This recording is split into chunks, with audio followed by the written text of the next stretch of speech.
স্ক্রিনশটের ডাইনি আমাকে কমেন্ট করছে, বাবা দেশে আসছেন, যা পারতেছেন তাই প্রমোশন করতেছেন টাকার জন্য, টাকা না থাকলে আমাদের কাছে চান সাহায্য। আমি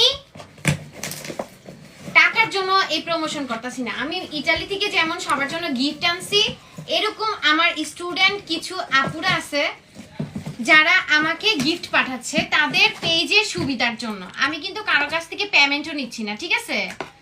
না বুঝে কাউকে কোনো কিছু কমেন্ট করবেন না, যে সবার মন মানসিকতা এক না, ঠিক আছে আপু? ওরা আমাকে ভালোবেসে গিফটগুলো পাঠাইতেছে, আমি এগুলো অ্যাকসেপ্ট করতেছি, ঠিক আছে? এখানে টাকার জন্য কোনো প্রমোশন হচ্ছে না। আর একজনের ভালোবাসা পাইতে হইলেও যোগ্যতা লাগে, অবশ্যই আমি সেই যোগ্যতা অর্জন করছি বিধায় ওরা আমাকে ভালোবেসে গিফটগুলো পাঠাচ্ছে, বুঝেছো? কি রে, একদম ম্যাচিং হয়ে গেছে, দেখছো? নিয়তের মান বরকত। ওরা ভালোবেসে আমার গিফট পাঠাইছে, এর জন্য একদম ম্যাচিং হয়ে গেছে, বুঝছেন নি আফা?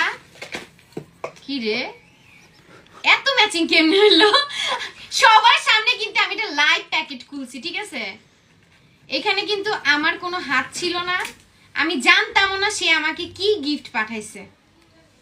তো ভালোবাসার এটাই হচ্ছে প্রমাণ, ওরা যে আমাকে ভালোবেসে গিফটগুলো পাঠায় এটাই তার প্রমাণ। এটা কেমনে কিনতে রে বোন? রিংটা তো খুবই সুন্দর, তবে এরকম রিং তো পরি নাই আমি কখনো।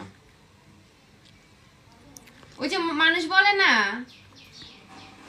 ভালোবাসা পাইতে হইলে পয়সা লাগে না, আমিও পয়সার জন্য প্রমোশন করি নাই, আমি জাস্ট আমার স্টুডেন্ট আপুদেরকে একটু হেল্প করছি, বুঝছো? বুঝছুনি? হইছে নি পড়া রাহান? হইতে পারে। তো আমার কল্পনার বাহিরে